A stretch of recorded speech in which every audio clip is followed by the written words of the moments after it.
దేవుని ప్రత్యక్షతలో మరో దినం. మీరెప్పుడైనా ఓర్పుగా ఉన్నారా?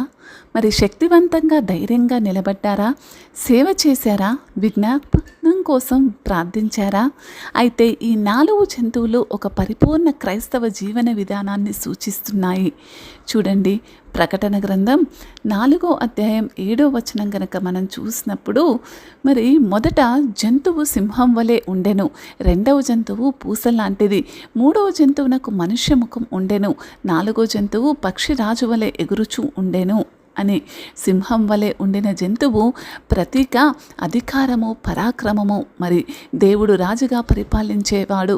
మరి సింహం అడవిలో రాజు అనే విధంగా దేవుడు సమస్త సృష్టిపైన అధిపతి అని సూచిస్తుంది. యేసుక్రీస్తు యూదా గోత్రానికి సింహమని మరి చెప్పబడింది కదా. అదేవిధంగా పూస అంటే అది ఒక జంతువు. మరి అది సేవ, త్యాగం, ఓర్పుకు మరి చిహ్నంగా ఉంటుంది. దేవుని సేవకుడిగా క్రీస్తు తన ప్రాణాన్ని సమర్పించాడు.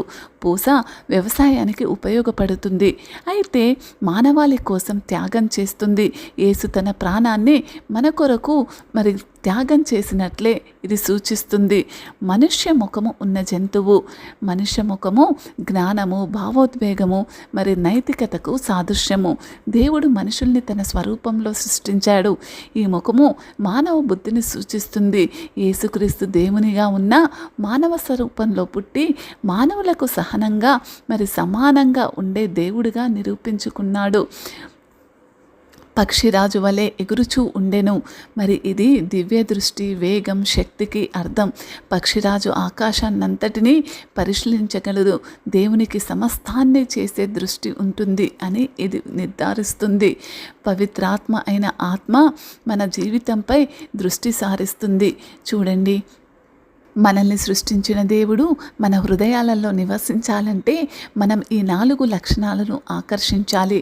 అధికారంలో అహంకారం కాకుండా వినయం, సేవలో త్యాగం, జ్ఞానంలో సత్యం, ఆత్మలో దివ్య దృష్టి ఉండడం ఎంతో ముఖ్యము.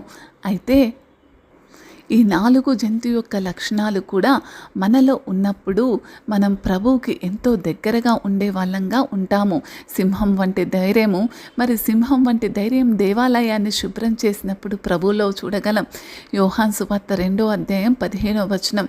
పూస వంటి త్యాగము ఆయన మరణ శిక్షను బట్టి చూడగలం. మత్తయి సువార్త 27:50 మనిషి యొక్క జ్ఞానం మరి బోధించిన తీరును సూచిస్తుంది. లూకా సువార్త 15వ అధ్యాయం పక్షిరాజు దివ్య దృష్టి మరి తన తండ్రి రాజ్యం గురించి బోధలను సూచిస్తుంది. యోహాను సువార్త అంతటి కూడా అదే తెలుపుతుంది.